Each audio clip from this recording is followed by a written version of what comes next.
लिख रहे हैं कि जियत राम विदु बदनु सब निहारा। अब जब तक राम जी सामने थे तो रोज उनके मुखारविंद के दर्शन करते थे। और धन्य है महाराज दशरथ कि राम के बिना अपने शरीर को नहीं रखा, अपने शरीर का त्याग कर दिया।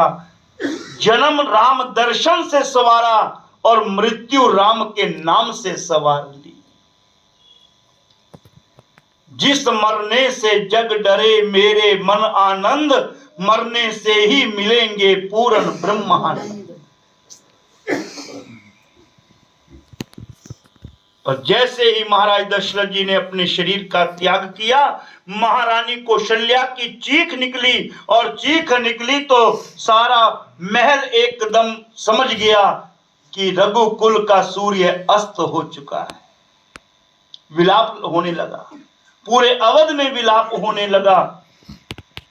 तीनों महारानियां आई, विलाप कर रही हैं।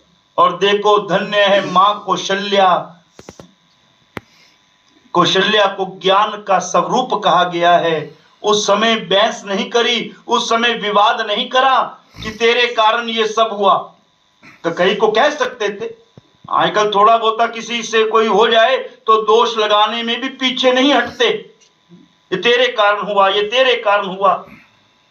इतनी बड़ी विपदा आई रघुकुल के ऊपर, लेकिन मां कौशल्या कई कह रही है कि मेरे कारण हुआ है, लेकिन मां कौशल्या कहते नहीं बहन, ये तेरे कारण नहीं हुआ। तो किसके कारण हुआ? यहां मां कौशल्या परिवार को एक कर रही है। परिवार को बिखरने में देर नहीं लगती, बनाने में बहुत समय लग जाता है तो बोल ही। अच्छे बोल से, धैर्य से परिवार को एक भी किया जा सकता है, और इन्हीं बोलों से परिवारों को बिखेरा भी जा सकता है। उस समय महारानी कौशल्या ने यह नहीं कहा कि हाँ तेरे कारण ये हुआ, नहीं, महारानी कौशल्या ने कई से कहा बहन तेरा इसमें कोई दोष नहीं।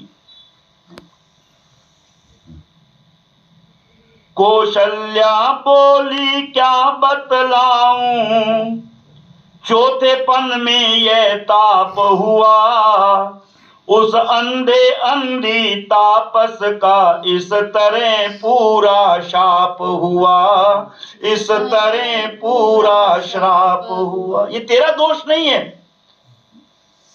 ये तो उस अंधे और अंधी का श्राप था, और वो श्राप अपना काम कर गया।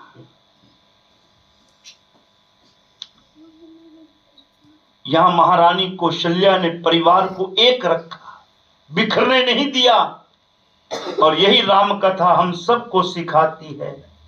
जीवन के कई ऐसे पल आएंगे, जीवन में आते भी हैं, जब अपने धैर्य से, अपने विवेक से जो काम लेते हैं वो परिवार की माला को बना करके रखते हैं, और धैर्य और विवेक टूट गया तो उस परिवार की माला टूटने में भी देर नहीं लगती। श्री राम।